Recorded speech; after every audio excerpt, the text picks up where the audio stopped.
What's it like being married to the most famous female powerlifter of all time and somebody that has such a huge following on Instagram? Yeah. And just social media in general. I mean, it's always been interesting. I think the only times it ever affected me was when something affected her. So, she comes across really tough. You guys all know her well. She's thick-skinned. But in the beginning, when she was first getting a lot of attention, you know how it works with women in the fitness industry. There's some good, some perverted, and some that are just rude. Those comments would get to her a lot, and there was times where that she'd cry. It really would bother her. Some of the things people would say.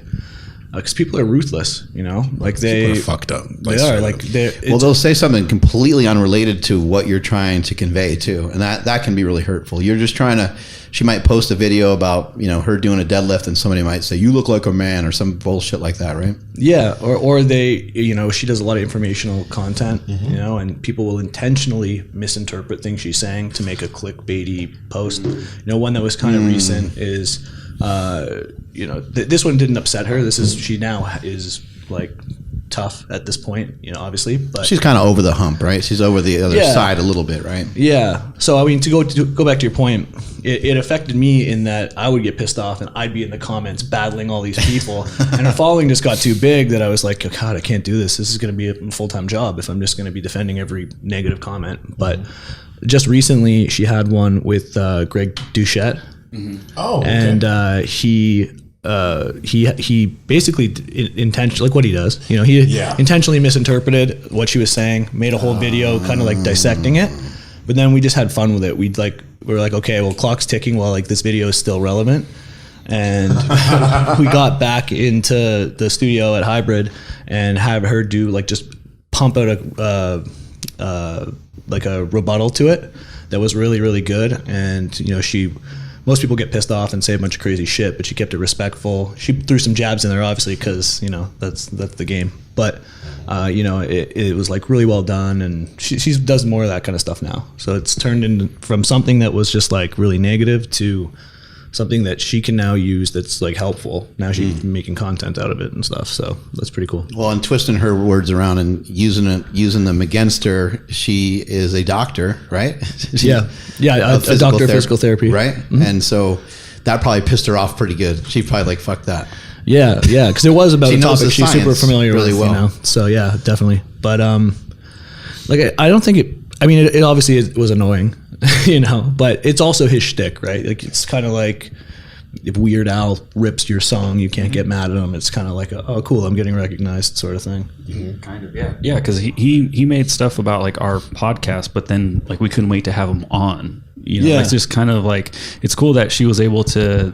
I don't want to say negative, but she turned a negative into a positive really fast. Yeah. Most people just kind of go crawl in a corner and hide. So I think just the years of kind of building that skin has really helped. Sure, and I think just in general, it's if you look at it as the pie grows, everybody's piece grows. It's it doesn't really matter what people are saying if it's bringing eyeballs to you, and then you can control the narrative or say whatever it is that you want to say, then it's always just beneficial to you. Pat Roger family, how's it going? We talk about sleep all the time on this podcast. That's why we partnered with 8 Sleep mattresses. Now, this mattress is the Tesla of sleep. It's the Tesla of beds. Its technology tracks your heart rate variability. It changes its own temperature based off the way you sleep so that you get better sleep every single night. It is quite literally insane. Check them out. Andrew, how do they get it? Yes, and before I do that, I wanted to let you guys know that you can actually set the bed to wake you up silently. I know that sounds weird, but actually the bed starts vibrating around your head and it doesn't wake up the entire household the way my phone used to do back in the day. So now I just kind of have the bed wake me up silently, and it's amazing. You guys got to head over to 8sleep.com/power project. That's EIGHT sleep.com/power project. When you guys go there, you'll see a banner across the top saying that you're going to receive $150 off automatically. So again, that's 8sleep.com/power project to receive $150 off your Pod Pro cover or your Pod Pro cover and mattress combo. Links to them down in the description as well as the podcast show notes. Let's get back to the podcast. It's been amazing for me. The first time I met you guys, and I think maybe the first time I hosted you guys at my gym, I don't think you had your gym yet. I don't think you had your gym. I think the hybrid training was brand new. I think you guys were just getting into it, and you were really quiet and reserved, and we had you on the show and you could barely talk. And I just remember, like, Stefi was like, oh, well, he does the programming and he's kind of behind all this. And I was just thinking, this is really cool.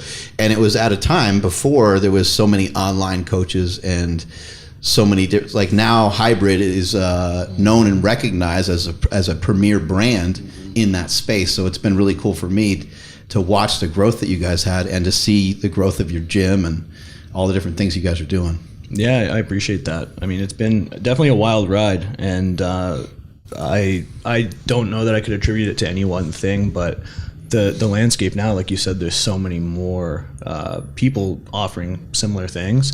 I think it's really hard nowadays. Timing was really in our favor back then too. Mm-hmm.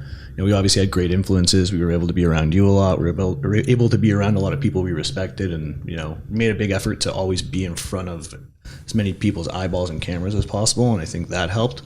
But now it's like social media is, you know, TikTok is growing, and if you're on TikTok like you are, you know, that's a place where you can grow a following fast. But it's hard now. You know, if you're starting a business now and you don't have a following already, it's like it's tough. When people ask me for advice, I'm like, on that side of things, I'm like, I don't know, start 20 years ago. And you also had a 22-time world champion record holder or broken record holder. Yeah, right? That helps a lot for sure. But what I always thought was really interesting was that the growth of the program was, you know, it was always on an upward trajectory, but it was doing that before Stefi even broke a world record, which was kind of cool because it meant people were enjoying the content that we were putting out, you know, and for her speaking about things, I think what got her the most recognition was a combination of all those things. She was a great power lifter, but there's a lot of great power lifters out there that you're going to top out at like 100,000 followers if you're just a power lifter, you know? For her, she had the educational background. She's like, I don't know, she does everything. She's jacked. She was aesthetic. She had the background. She could lift well. You know, she is opinionated, so she says a lot of stuff that gets people going.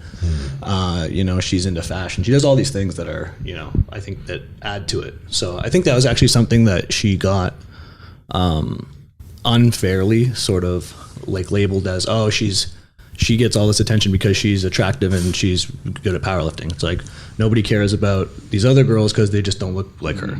And it's like that it couldn't be farther from the truth because she's got all those other things that I just mentioned. And that's the real thing. It's like, how many times can you put out, this is me squatting, this is me benching, this is me deadlifting, before people are like, okay, we get it, you know? Your max has been your max for the last 5 years. It's like I could just go watch any one of your videos and know what your entire page is.